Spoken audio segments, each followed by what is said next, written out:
Palitan na natin yung gobyerno natin. Kasi ang gobyerno natin, sa tingin ko hindi ko nilalahat.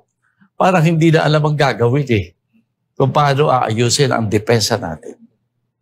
Pero ang pinaka-importante, kung ang pinagdududahan natin na maaaring makipag-ugnayan doon sa mga sinasabi ng mga ibang bansa, ay gobyerno natin mismo. Kaya kailangan palitan na.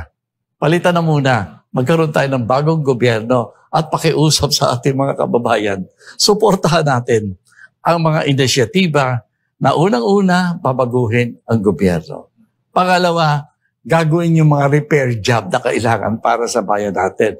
Pangatlo, titibayan ng gusto ang ating defense. No? Sa sinasabi mo, dahil talaga bilang dating security advisor at saka defense secretary, sinasabi ko na sa iyo, may tangka talagang malinaw na may nagtatangka sa bayan natin na tayo ay ilagay sa kanilang impluensya. Meron yan.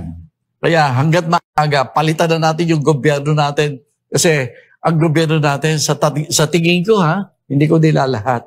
Parang hindi na alam ang gagawin kung paano aayusin ang depensa natin.